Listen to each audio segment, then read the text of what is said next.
तो उनकी क्या ऐसी शर्तें थी जो आपने नहीं मानी? देखें, बाज़ शर्तें ऐसी हैं जिनको पब्लिक किया गया था, तो मैं उससे डिस्कस कर लूँगा। बाज़ बातें वो हैं जो वो रही मतलब हैं। इतनी खतरनाक शराइत की जो पब्लिक भी नहीं कही जा सकती और आप भी नहीं कह सकते। नहीं, मतलब चूँकि वो ऐसा नहीं है कि नहीं कह सकता, लेकिन चूँकि एक प्राइवेसी की बात है और वो जी। आपसी एक यानी बात हुई है मख्फी अंदाज में, उनकी तरफ से भी बातें नहीं आई पब्लिक में, तो बहुत ज़्यादा तो रखना मुनासिब नहीं है। अलबत्ता जो मेन चीज़ें थी वो यही थी कि उन्होंने जैसा कि कहा कि आप पहले जमीयत उलमाए हिंद को कंडेम करें, चूँकि उन्होंने हमारे खिलाफ ज़्यादा बोला वगैरह वगैरह। तो हमने कहा कि भाई ये तो पॉसिबल ही नहीं है। मैं आपसे अच्छा, बंगाल में जमीयत ने जी, उनके जी, खिलाफ जी। इस वजह से। जी हाँ, मैंने कहा मैं आपसे तो नहीं कह रहा कि आप एथिस्ट लोगों को कंडेम करें या किसी तंजीम को कंडेम करें, आप मुझसे ये मुतालबा क्यों कर रहे हैं?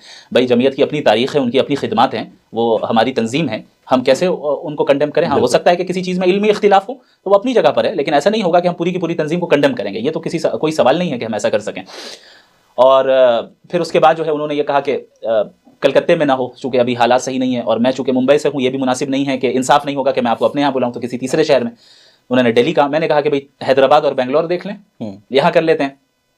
तो उनका इस पर इसरार रहा कि नहीं, दिल्ली में ही होना है। तो मैंने इसे कबूल कर लिया। फिर उन्होंने कहा कि पब्लिक डिबेट नहीं होनी चाहिए, और मैं सोचता हूँ मुनासिब है। एकेडमिक डिबेट है तो पब्लिक अगर बहुत ज़्यादा ओपन इन्विटेशन होती तो जाहिर है उसका नुकसान होता, बहुत ज़्यादा। तो ख़ास लोगों को ही बुलाना है, लेकिन जो है आधे लोगों को हम बुलाएंगे, आधे लोगों को आप बुलाइए। यानी हमारी जो तंजीम है बहयान फाउंडेशन, वो को ऑर्गेनाइजर रहेगी और आप अपनी तरफ से एक तंजीम दे दें। दोनों तंजीमों ने मिलकर ऑर्गेनाइज किया ताकि वो एक तरफा वाली बात ना हो जो अब तक वो करते आ रहे थे, यानी पूरा निज़ाम आपके कंट्रोल में है और आप एक तरफा बोलते चले जाए। नहीं, जहाँ जाते हैं उनके हाथ में माइक रहता है, तबसरा करते, कोई काउंटर करने वाला नहीं होता। जी।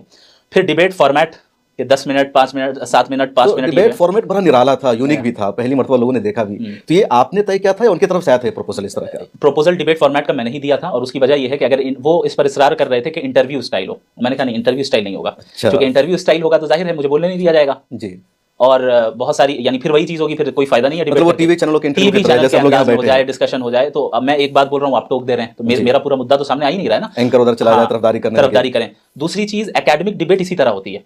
हमारे यहाँ लोग इससे बहुत ज़्यादा मुतारफ नहीं है, चूँकि हमारे यहाँ इस तरह की डिबेट्स होती नहीं। आप बाहर की दुनिया में देखें, यूनिवर्सिटीज़ में देखें, ऑक्सफोर्ड यूनिवर्सिटी में देखें और अलग अलग यूनिवर्सिटीज़ में देखें, जो डिबेट्स होती हैं वो इसी तरह के फॉर्मेट से मिलती जुलती डिबेट्स होती हैं। तो मैंने कहा देखें, ये एक एकेडमिक डिस्कशन है जी, और पीसफुली करना है, तो हम लोग एकेडमिक फॉर्मेट को ही फॉलो करेंगे। तो उन्होंने कहा कि ठीक है, तो आप ही बता दें कि क्या फॉर्मेट हो। तो फिर मैंने पूरा फॉर्मेट तैयार किया और तैयार करके उनको भेजा कि देखें ये फॉर्मेट है, अगर आप इस पर राज़ी हैं तो ठीक है। तो उन्होंने कहा कि हाँ ठीक है, मैं राज़ी हूँ।